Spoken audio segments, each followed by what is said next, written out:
It's a fantastic venue.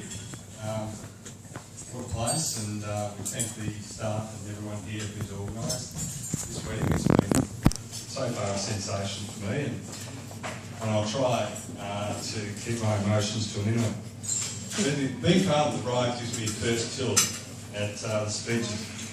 And I just want to say how proud Kerry and I, other people, parents, and how stunningly gorgeous she looks tonight. And I think you'll all agree with that.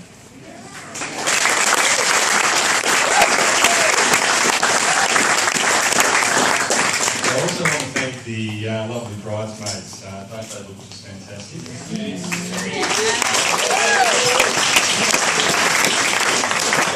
I want to settle Laura today and make her look so beautiful.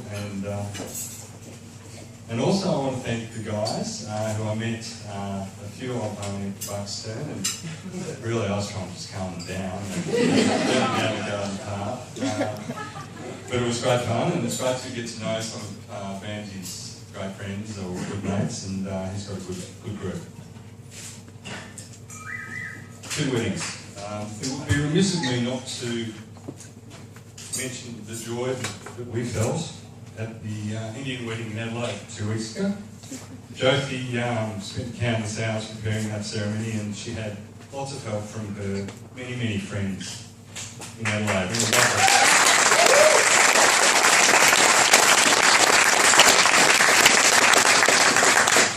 Jess said on reflection of the weekend, I just felt so welcome. And I think that summarises the warmth of our new family and how accepting they have been of us, even Jessica.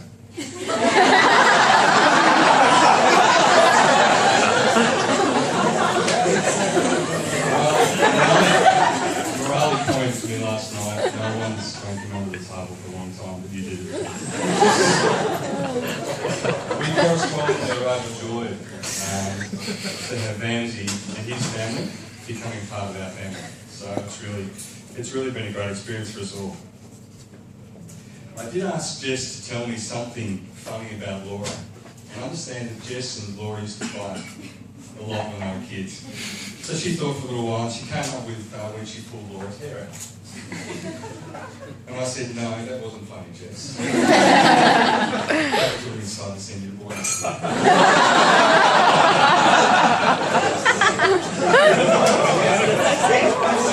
I went to Jack and I said, Jack, can you tell me something funny, please, about when you were brought up with Laura?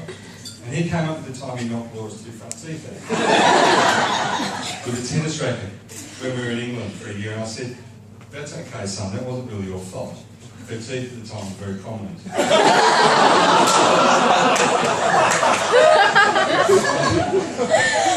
Last year, Bamsi's keep working sunshine because you'll be paying for a lot of work. Now, the day Laura was born, I was on cloud nine. And I went off in the evening to play pen and squash that night with what I considered were some really good mates, honest fellas. And I took the compulsory cinematic photo that you had those days, of Lex, as she was called, because she's always been called, and showed the boys, expecting them to say how gorgeous she looked. But in reality, the photo was a close-up with a huge nose, sitting on a bed of red wrinkles, and the face was nowhere near symmetrical. And the boys looked at it and they just went, ooh. Those had not been kind to Laura's little face, and the comments were more like, she could be a bit of a wallflower. You could have her at home until she's 40. And so at that stage, I worked on a plan and we thought, no, we better get across Adelaide.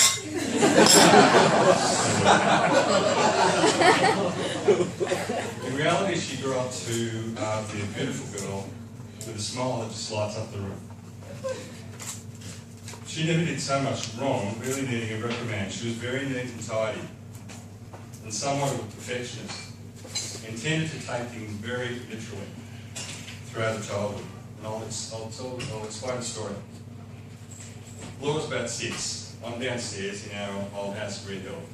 All I can hear is Laura on the toilet going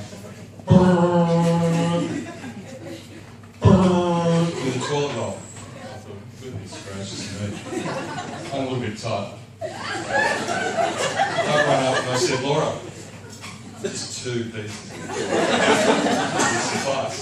So that night she's on the toilet. She's jumped up, because she's only small. And she's gone with her eyes closed because it was very late. 2. And I loved it. And then not that much later than that, we went to a Collingwood-Melbourne game. I go from Melbourne, we go to Melbourne. And there were a few guys coming at us that stage, and I thought it was just giving it time. Jessica was there, Laura was there, and 3 guys were coming at us. One had a mullet, like Collins. One had tats before they became fashionable, and the other guy was 4'3". None of them had teeth. And at that stage I sat down next to Laura and Jess and said, don't you ever bring one of those guys home. To which Laura and Jess said, no Daddy, no Daddy, we won't do that. She grew up perfecting horse riding. The difference between her and Jessica was that Laura would get off the horse and brush it and get all the tackle ready. Jess would just walk off and say, there's some work for you to do. She then became totally focused on her tennis and became a wonderful tennis player, training 5 and 6 days a week, until she discovered boys in year 11. She finished school emerging with a great score and was accepted into medicine in Adelaide, as was Stacey, one of her bridesmaids. And I think she was somewhat apprehensive about going across to Adelaide, but I think having Stacey there as a best friend and she being somewhat of a homebody, it was great that she could go across to Adelaide and meet so many great friends that she has, some of you here tonight. And I said to her, go off, enjoy, find a man, preferably someone tall, dark and handsome.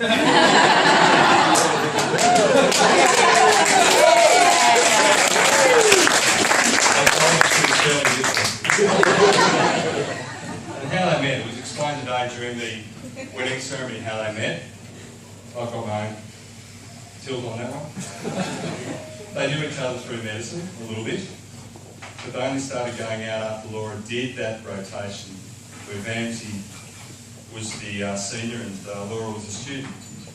And I can imagine one of Laura's first conversations with Vamsy might have been, as she walked along the hallway, just going, Dad said, tall, dark. And she might have said, hey Vams, who do you back for? You don't go to Collingwood, do you? And you said, no.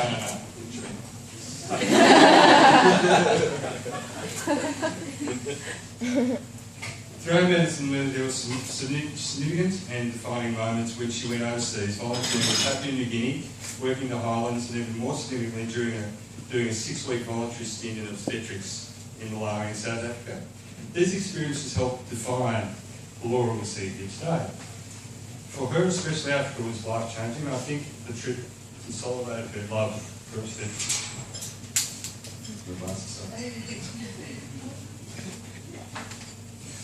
Now, you cannot get away from the fact that genetics has a huge input into a person's personality. And Laura is no exception. So now that Laura is married to Vamsy, I can let him know what genes that we've given Laura have meant to her. She's loving and incredibly caring. That's her mother's fault. She is kind-hearted and thoughtful. That's her mother's fault.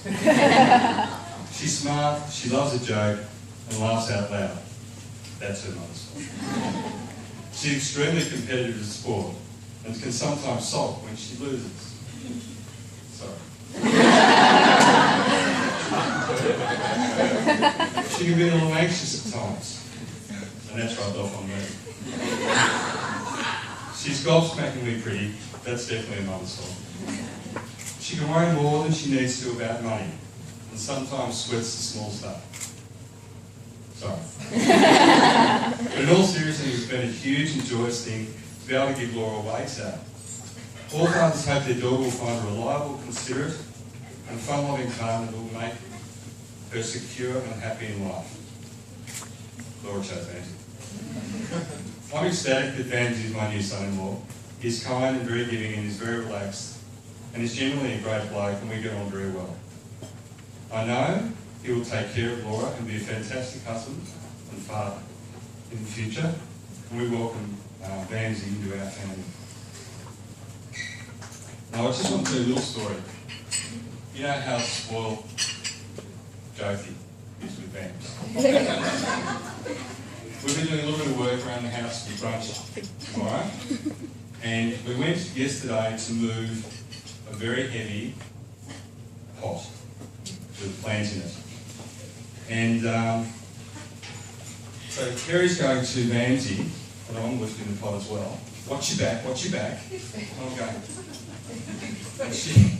And then she said, he's lifted the pot, we were quite successful. She said, that's it, you're not doing any more. Do you want some hand cream? And I'm like this, and she said, go away. So you're okay, you've been accepted. My advice to Vamsy on marriage: never ask if that new dress Laura's wearing, is that a new dress Laura's wearing?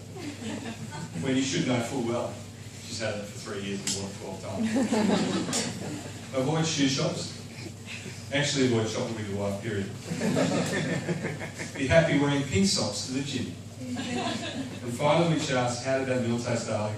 Never ever tell her that it was nearly inedible. He's going to be in trouble. So I'd like everyone to be outstanding for the task.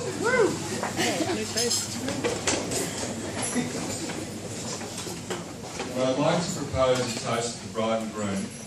On behalf of everyone in this room, your family and your friends, we love you. May your marriage be a strong one, may it be full of love, and may you find ways to keep it fun and exciting over all the years. To the bride and groom, Laura and Vamsy Valera.